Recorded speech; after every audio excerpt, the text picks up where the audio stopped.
Včera mi volala jedna klientka a říká mi: Hanko, musím ti zavolat a říct ti úžasnou zprávu. Zrušila jsem pedikúru. Moc jsem nechápala. A ona mi říká: no, zrušila jsem pedikúru, protože už nepotřebuji, aby někdo dělal. Už si na ty nohy dosáhnu sama. To byla nádherná zpráva. Pracujeme spolu měsíc. Teprve měsíc cvičí metody Fit Pain Free a už se dokáže ohnout tak, že jí nebolí záda, skloní se k nohám a s vás si udělá pedikúru. Skvělá zpráva, bomba. Moc mě to potěšilo.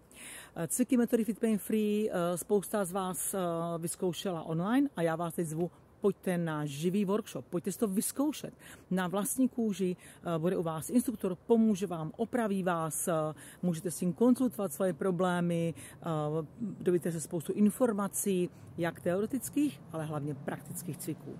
No a potom si odvezete domů svůj metodický materiál, kde budou cviky popsané, vyfocené a vy si je můžete cvičit doma. To je dobrá zpráva, ne?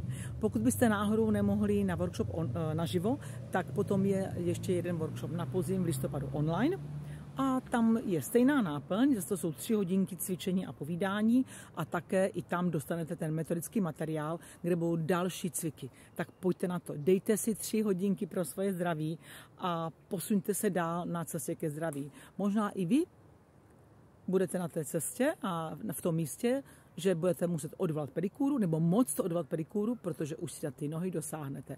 A nebo se sami oblečete. A nebo se sami zvednete z postele bez bolesti. A nebo. Nevím, co vás trápí, ale cviky metody Fit Pain Free jsou na spoustu bolestí, vlastně na bolesti celého těla. Myslím tím pohybový aparát. Ať máte patní ostruhy, ať vás bolí kolena, kyčle, záda, máte bolavé lokty, problémy s karpáními tunely, motá s vám hlava, bolí vás krční část páteře a tak dále. Tam všude cviky metody Fit Pain Free pomáhají. Pojďte to vyzkoušet. Můžete jenom získat.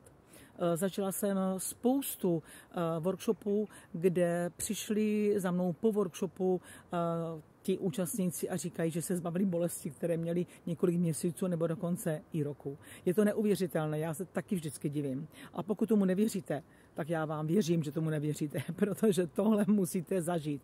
A zažíváme to jako instruktoři metody Fit Pain Free velice často, že to může být tak a bolesti se zbavíte. Tak pojďte, přihlaste na workshop a my se na vás budeme těšit.